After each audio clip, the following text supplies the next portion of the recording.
राह संघर्ष की जो चलता है वो ही संसार को बदलता है। जिसने रातों से जंग जीती है सूर्य बनकर वही निकलता है। नमस्ते दोस्तों, मैं हूं RS. Prajapati daily current affairs की क्लास लेकर आ गया हूं। तो वीडियो को बिना स्किप किए पूरा जरूर देखिएगा। आज हम बात करने वाले हैं 30 अप्रैल दिन रविवार यानी कि संडे की। संडे स्पेशल वीडियो होने वाला है। पर डे सुबह 6 बजे आपको करंट अफेयर्स की अपडेट मिल जाती है। तो यहाँ पर देखिए पहला प्रश्न क्या है। हाल ही में कौन से फिल्म फेयर अवार्ड्स 2023 की घोषणा हुई है। तो हाल ही में 68वें फिल्म फेयर अवार्ड्स 2023 की घोषणा हुई है। कौन से फिल्म फेयर अवार्ड्स की, तो 68वें। ठीक है, तो इसमें जो भी चीज़ें हैं देखिए इसमें कि बेस्ट अभिनेता जो है राजकुमार राव बने हैं, जो कि फिल्म थी बधाई 2। बेस्ट अभिनेत्री जो है आलिया भट्ट बनी है, इन्होंने गंगूभाई काठियावाड़ी फिल्म में काम किया है। बेस्ट फिल्म गंगूभाई काठियावाड़ी थी। बेस्ट डायरेक्टर जो है संजय लीला भंसाली हैं। और जो है बेस्ट प्लेबैक सिंगर जो कि मेल में केसरिया के लिए अरिजीत सिंह को मिला है। बेस्ट प्लेबैक सिंगर फीमेल के लिए रंगी सारी के लिए कविता सेठ को जो है फिल्म फेयर अवार्ड 2023 मिला है। बेस्ट म्यूजिक एल्बम के लिए प्रीतम को जो कि ब्रह्मास्त्र पार्ट 1 शिवा के लिए मिला है फिल्म फेयर अवार्ड। और बेस्ट लिरिक्स के लिए अमिताभ भट्टाचार्य को मिला है क्या, तो फिल्म फेयर अवार्ड 2023। तो ये सारे पॉइंट आप याद रखेंगे और इसका जो है फुल डिटेल्स जो है वो आपको जो शॉर्ट हम अपलोड करेंगे मॉर्निंग 10 AM उसमें पूरा का पूरा फिल्म फेयर अवार्ड 2023 रहेगा। उसको आप देख लीजिएगा, आपका पूरा डाउट्स क्लियर हो जाएगा। तो फिल्म फेयर अवार्ड की जो है शुरुआत वो 1954 से हुई है। कब से हुई है? 1954 से फिल्म फेयर अवार्ड की शुरुआत हुई है। राष्ट्रीय फिल्म पुरस्कार की स्थापना 1954 में ही की गई थी। राष्ट्रीय फिल्म पुरस्कार की स्थापना कब की गई थी? 1954 में ही की गई थी। ठीक है, चलिए नेक्स्ट क्वेश्चन बात करते हैं। यहाँ पर सेकंड नंबर क्वेश्चन देखिए कि संयुक्त सैन्य अभ्यास अजेय वॉरियर 23 का 7वां संस्करण कहाँ चल रहा है। तो संयुक्त सैन्य अभ्यास अजेय वॉरियर 23 का 7वां संस्करण जो है वो सेलिसबरी प्लेन्स यूके यानी यूनाइटेड किंगडम में चल रहा है। कहाँ पर? सेलिसबरी प्लेन्स यूनाइटेड किंगडम में चल रहा है, जो कि 27 अप्रैल से 11 मई तक भारत और यूनाइटेड किंगडम के बीच चल रहा है। क्या चल रहा है? तो संयुक्त सैन्य अभ्यास अजय वॉरियर 23 का 7वां संस्करण। ठीक है, तो यूके यानी कि यूनाइटेड किंगडम। ठीक है, तो यूनाइटेड किंगडम की जो कैपिटल है लंदन है। प्रधानमंत्री जो है ऋषि सुनक हैं और जो करेंसी है वो पाउंड स्टर्लिंग है। क्या है? पाउंड स्टर्लिंग जो है वो करेंसी है। कहाँ की? तो यूके की। ठीक है, नेक्स्ट क्वेश्चन देखिए यहाँ पर थर्ड नंबर क्वेश्चन है कि अंतर्राष्ट्रीय क्रिकेट में 12,000 रन बनाने वाले दूसरे सबसे तेज एशियाई बल्लेबाज कौन बने हैं। तो अंतर्राष्ट्रीय क्रिकेट में 12,000 रन बनाने वाले दूसरे सबसे तेज एशियाई बल्लेबाज बाबर आजम बने हैं। कौन बने हैं? बाबर आजम बने हैं, जो कि एक पाकिस्तानी क्रिकेटर हैं। कौन है? पाकिस्तानी क्रिकेटर हैं। और पहले नंबर पर सबसे तेज अंतर्राष्ट्रीय मैच में 12,000 रन बनाने वाले विराट कोहली हैं। ठीक है, चलिए नेक्स्ट क्वेश्चन देखिए यहाँ पर हेरिटेज फेस्टिवल 2023 हाल ही में कहाँ पर आयोजित हुआ है। तो हेरिटेज फेस्टिवल 2023 हाल ही में गोवा में आयोजित हुआ है। कहाँ पर? गोवा में हेरिटेज फेस्टिवल 2023 का आयोजन हुआ है, जो कि 28 अप्रैल से 30 अप्रैल तक चल रहा है। ठीक है, तो 28 अप्रैल से 30 अप्रैल तक गोवा में हेरिटेज फेस्टिवल 2023 का आयोजन हुआ है। तो हेरिटेज फेस्टिवल जो है वो 1980 से मनाया जाने लगा है। कब से? 1980 से हेरिटेज फेस्टिवल मनाया जाने लगा है। और यह जो है 100 संगीत प्रोग्राम्स इसमें अटेंड किए जाते हैं। कितने? 100 म्यूजिकल प्रोग्राम्स अटेंड किए जाते हैं हेरिटेज फेस्टिवल्स में। ठीक है, चलिए तो गोवा के जो मुख्यमंत्री हैं, ठीक है, गोवा के मुख्यमंत्री वो प्रमोद सावंत है। कौन है? प्रमोद सावंत जो है वो मुख्यमंत्री हैं। और राज्यपाल श्रीधरन पिल्लई हैं। श्रीधरन पिल्लई जो हैं राज्यपाल हैं कहाँ के? गोवा के। ठीक, नेक्स्ट क्वेश्चन है यहाँ पर देखिए कि रेल विकास निगम को नवरत्न का दर्जा मिलने के बाद भारत में नवरत्नों की संख्या कितनी हो गई है। तो रेल विकास निगम को नवरत्न का दर्जा मिलने के बाद भारत में नवरत्नों की संख्या 13 हो गई है। कितनी हो गई है? तो 13 हो गई है। तो रेल विकास निगम लिमिटेड यानी कि RVNL ठीक है। तो RVNL की जो स्थापना है वो 24 जनवरी 2003 को हुई थी। कब हुई थी? 24 जनवरी 2003 को RVNL की स्थापना की गई थी, यानी रेल विकास निगम लिमिटेड की स्थापना की गई थी। और चेयरमैन जो है वो श्री प्रदीप गौर हैं। कौन है? श्री प्रदीप गौर जो है वो चेयरमैन है किसके? RVNL के। ठीक है। नेक्स्ट क्वेश्चन देखिए यहाँ पर 6 नंबर कि नेपाल स्थित दुनिया के 10वें सबसे ऊंचे अन्नपूर्णा पर्वत पर चढ़ने वाले पहले भारतीय पुरुष कौन बने हैं? तो नेपाल स्थित दुनिया के 10वें सबसे ऊंचे अन्नपूर्णा पर्वत पर चढ़ने वाले पहले भारतीय पुरुष जो है वो अर्जुन वाजपेयी बने हैं। कौन बने हैं? अर्जुन वाजपेयी बने हैं। अर्जुन वाजपेयी जो है 8000 मीटर से ऊपर 7 पहाड़ों पर चढ़ने वाले पहले भारतीय भी बने हैं। कौन? अर्जुन वाजपेयी। ठीक, तो ये फैक्ट आप याद रखेंगे। तो नेपाल की कैपिटल क्या है? तो काठमांडू है। ठीक है, नेपाल की कैपिटल काठमांडू है। प्रधानमंत्री जो है वो पुष्प कमल दाहाल प्रचंड हैं और राष्ट्रपति जो है रामचंद्र पौडेल हैं। कहाँ के? तो नेपाल के। नेपाल में ही सबसे ऊंची पर्वत श्रृंखला माउंट एवरेस्ट स्थित है। ठीक, तो माउंट एवरेस्ट के बारे में जानते हैं तो इसकी ऊंचाई जो है वो 8849 या 50 मीटर आपको मिल जाता है देखने को। ठीक है, 8849 मीटर या 50 मीटर मिलता है। तो भारत की पहले व्यक्ति जो थे माउंट एवरेस्ट पर चढ़ने वाले अवतार एस चीमा थे। कौन थे? अवतार एस चीमा और गुरदयाल सिंह जो हैं पहले भारतीय थे जो माउंट एवरेस्ट पर चढ़े थे। और पहली महिला जो थी वो बछेंद्री पाल थी जो माउंट एवरेस्ट पर चढ़ी थी। ठीक है, और 2 बार माउंट एवरेस्ट पर चढ़ने वाली भारतीय वो संतोष यादव थी। कौन थी? संतोष यादव जो हैं 2 बार माउंट एवरेस्ट पर चढ़ चुकी हैं। विश्व में नंबर 1 पर, यानी विश्व में सबसे पहले माउंट एवरेस्ट पर कौन चढ़ा था? तो एडमंड हिलेरी। कौन? एडमंड हिलेरी चढ़े थे।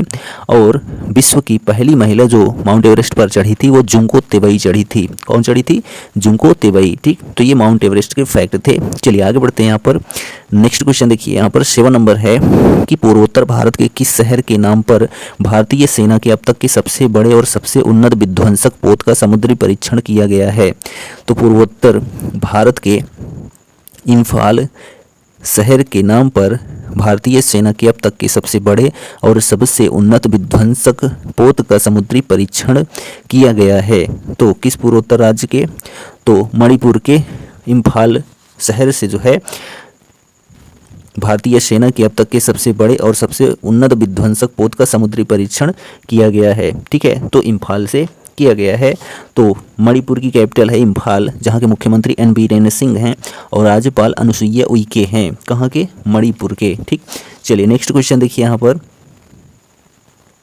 इसमें देखते हैं कि प्रोजेक्ट 15B श्रेणी के अंतर्गत तैयार किया गया यह तीसरा जंगी जहाज है। प्रोजेक्ट 15B के तहत तैयार किया गया तीसरा जंगी जहाज है। नेक्स्ट क्वेश्चन है कि भारतीय जीवन बीमा निगम लिमिटेड यानी कि LIC का चेयरमैन 29 जून 2024 तक के लिए किन्हें नियुक्त किया गया है? तो 29 जून 2024 तक के लिए जो LIC के चेयरमैन को नियुक्त किया गया है सिद्धार्थ मोहंती को नियुक्त किया गया है। किसको नियुक्त किया गया है? सिद्धार्थ मोहंती को नियुक्त किया गया है। तो LIC यानी कि life insurance corporation of India इसका फुल फॉर्म होता है और इसकी स्थापना जो है 1 सितंबर 1956 को की गई थी। कब की गई थी? 1 सितंबर 1956 को LIC की स्थापना की गई थी। मुख्यालय जो है वो मुंबई में स्थित है और इसके जो फाउंडर थे वो सुरेंद्र नाथ टैगोर थे। कौन थे? सुरेंद्र नाथ टैगोर जो है LIC फाउंडर थे। ठीक है, तो ये भी आप याद रखेंगे। तो 2024 तक के लिए जो चेयरमैन बने हैं सिद्धार्थ मोहंती बने हैं। ठीक, नेक्स्ट क्वेश्चन है यहाँ पर देखिए कि कहाँ स्थित कलेसर राष्ट्रीय उद्यान में 110 साल बाद बाघ देखा गया? तो हरियाणा राज्य में स्थित कलेसर राष्ट्रीय उद्यान में 110 साल बाद बाघ देखा गया। किसमें? तो कलेसर राष्ट्रीय उद्यान में। ठीक, तो कलेसर राष्ट्रीय उद्यान जो है इसकी स्थापना वो 2003 में की गई थी। कब की गई थी? 2003 में कलेसर राष्ट्रीय उद्यान बना था। यह यमुनानगर हरियाणा में स्थित है। क्या? कलेसर राष्ट्रीय उद्यान। ठीक, तो विश्व का सबसे बड़ा जो राष्ट्रीय उद्यान है पूर्वोत्तर ग्रीनलैंड राष्ट्रीय उद्यान है और भारत का सबसे बड़ा राष्ट्रीय उद्यान हेमिस नेशनल पार्क जो कि लद्दाख में स्थित है। ठीक है, तो ये भी आप याद रखेंगे। तो हरियाणा के जो मुख्यमंत्री हैं, ठीक है, हरियाणा के मुख्यमंत्री मनोहर लाल खट्टर हैं और राज्यपाल बंडारू दत्तात्रेय हैं।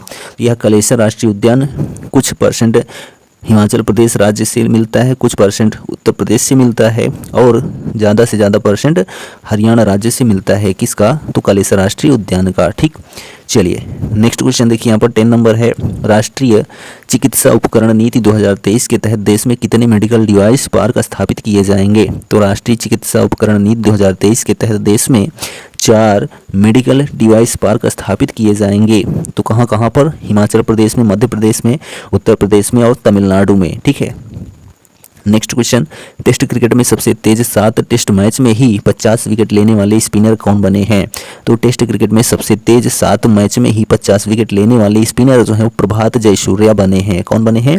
प्रभात जयसूर्या बने हैं, जो कि श्रीलंका के हैं। कहाँ के हैं? श्रीलंका के हैं प्रभात जयसूर्या, जो कि सबसे तेज 7 मैच में ही वो 50 विकेट ले चुके हैं। वेस्टइंडीज़ के स्पिनर अल्फ वेलेंटाइन को 7 दशक पुराने रिकॉर्ड जो कि 8 मैच में 50 विकेट लेने को तोड़ दिया है।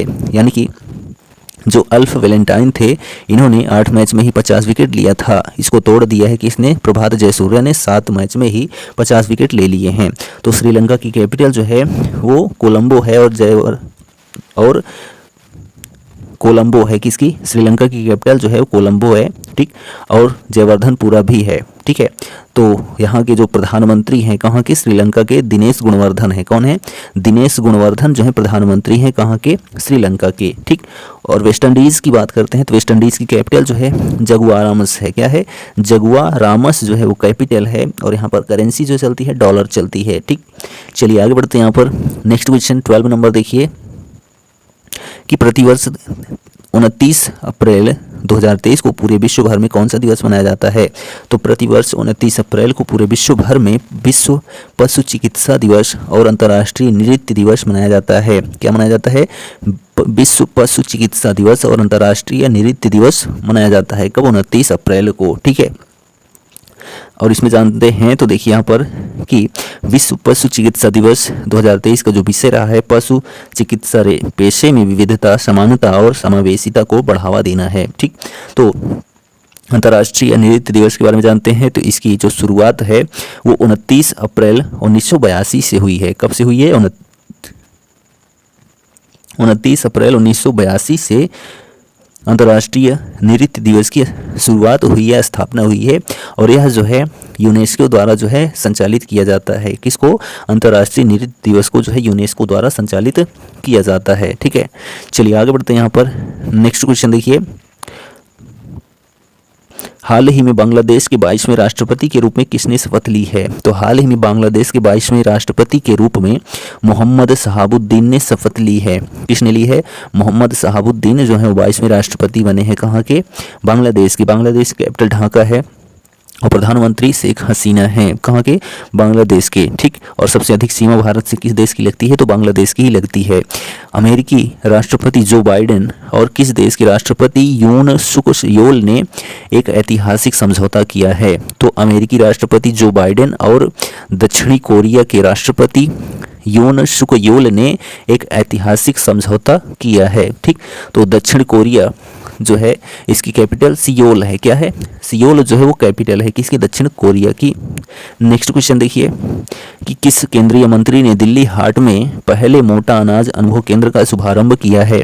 तो नरेंद्र सिंह तोमर, जो कि केंद्रीय कृषि मंत्री नरेंद्र सिंह तोमर ने दिल्ली हाट में पहले मोटे अनाज अनुभव केंद्र का शुभारंभ किया है। किसने? नरेंद्र सिंह तोमर ने। ठीक, नेक्स्ट क्वेश्चन है कि हाल ही में किसने रेडियो प्रसारण को बढ़ावा देने के लिए 91 FM ट्रांसमीटर्स का उद्घाटन किया है?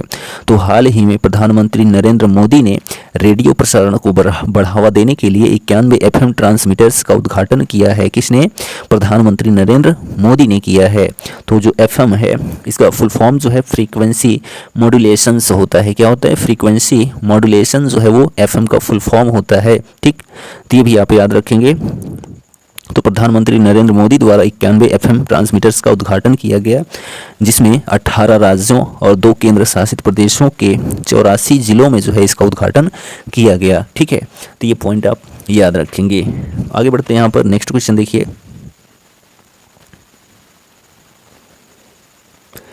17 नंबर क्वेश्चन है, तो ध्यान दीजिए।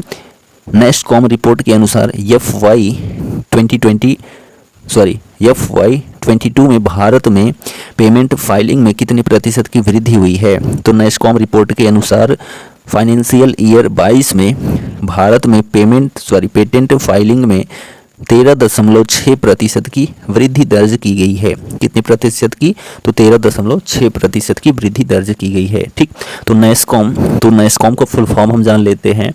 तो national association of software and services companies होता है। किसका? नैस्कॉम का फुल फॉर्म। ठीक, इसकी स्थापना 1 मार्च 1988 को हुई थी। कब हुई थी? 1 मार्च 1988 को नैस्कॉम की स्थापना की गई थी। ठीक है, कहाँ पर की गई थी? तो नोएडा और नई दिल्ली में। ठीक, और जो संस्थापक थे देबांग मेहता थे। कौन थे? देबांग मेहता जो है वो नैस्कॉम के संस्थापक थे। ठीक है, चलिए नेक्स्ट क्वेश्चन बात करते हैं। 18 नंबर, रिफ्लेक्शंस नामक पुस्तक किसके द्वारा लिखित है, जिसका विमोचन वित्त मंत्री निर्मला सीतारमण द्वारा किया गया था? तो नारायण बाघुल। ठीक है, नारायण बाघुल की रिफ्लेक्शंस नामक पुस्तक को का विमोचन जो है वित्त मंत्री निर्मला सीतारमण ने किया। ठीक, तो जो वित्त मंत्री हैं, पहली महिला वित्त मंत्री कौन बनी है? तो निर्मला सीतारमण बनी है। तो ये पॉइंट भी आप याद रखेंगे। ठीक है, और जो पहले व्यक्ति थे वित्त मंत्री RK शनमुखम चेट्टी थे। कौन थे? RK शनमुखम चेट्टी जो है वो पहले वित्त मंत्री थे। और पहली महिला वित्त मंत्री कौन बनी है? तो निर्मला सीतारमण बनी है। ठीक है, चलिए आगे बात करते हैं। यहाँ पर नेक्स्ट क्वेश्चन देखिए 19 नंबर, कि हाल ही में किसे बिलबोर्ड के पहले Latin women of the year पुरस्कार से सम्मानित किया जाएगा? तो हाल ही में शकीरा को बिलबोर्ड के पहले Latin women of the year पुरस्कार से सम्मानित किया जाएगा। किसको किया जाएगा? तो शकीरा को किया जाएगा। ठीक है, तो बिलबोर्ड की स्थापना जो है वो 1 नवंबर 1894 को की गई थी। कब की गई थी? 1 नवंबर 1894 को इस स्थापित किया गया था। किसको? बिलबोर्ड संस्था को। ठीक है, जिसके द्वारा Latin women of the year पुरस्कार शकीरा को प्रदान किया जा रहा है। किसको? शकीरा को। और ये शकीरा जो है वो कोलंबिया की हैं। कहाँ की हैं? कोलंबिया की हैं। कौन? शकीरा। ठीक, तो कोलंबिया की जो कैपिटल है बोगोटा है और करेंसी कोलंबियाई पेसो है। और राष्ट्रपति जो है वो गुस्ताको पेट्रो हैं। कौन है? गुस्ताको पेट्रो जो है वो राष्ट्रपति हैं। कहाँ के? कोलंबिया के। ठीक है, चलिए नेक्स्ट क्वेश्चन देखिए यहाँ पर 20 नंबर, कि राफेल जेट उड़ाने वाली पहली भारतीय महिला पायलट शिवांगी सिंह कहां पर होने वाले अभ्यास में IAF यानी कि इंडियन एयरफोर्स का हिस्सा बनेंगी? तो राफेल जेट उड़ाने वाली भारतीय महिला पायलट शिवांगी सिंह फ्रांस में आयोजित होने वाले अभ्यास IAF का हिस्सा बनेंगी। कौन? तो शिवांगी सिंह बनेंगी। कहाँ पर? तो फ्रांस में बनेंगी। ठीक है, तो ये भी आप याद रखेंगे।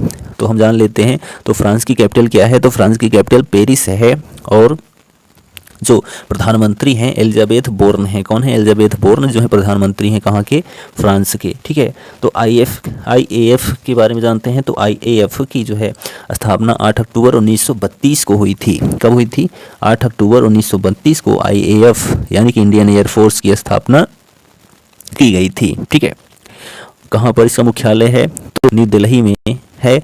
और जो चीफ हैं इसके विवेक राम चौधरी हैं। कौन है? विवेक राम चौधरी जो है वो प्रमुख हैं किसके? IAF के। ठीक है, नेक्स्ट क्वेश्चन देखिए यहाँ पर 21 नंबर, हाल ही में किस देश ने अमेरिकी डॉलर के बजाय चीनी युआन में व्यापार करने का फैसला किया है? तो हाल ही में अर्जेंटीना देश ने अमेरिकी डॉलर के बजाय चीनी युआन में व्यापार करने का फैसला किया है। तो किसने किया है? तो अर्जेंटीना ने किया है। तो अर्जेंटीना की कैपिटल ब्यूनस आयर्स है और करेंसी पेसो है, अर्जेंटीनाई पेसो है। और राष्ट्रपति जो है अल्बर्टो फर्नांडीज है। कौन है? अल्बर्टो फर्नांडीज जो है वो राष्ट्रपति हैं। कहाँ के? अर्जेंटीना के। तो चीनी की जो कैपिटल है बीजिंग है। ठीक है, और जो राष्ट्रपति हैं शी जिनपिंग हैं। कौन है? शी जिनपिंग जो है वो राष्ट्रपति हैं। कहाँ के? चीन के। ठीक, नेक्स्ट क्वेश्चन देखिए कि कब रिलीज होगी अमिताभ घोष की नई नॉन फिक्शन किताब स्मोक एंड एसेज?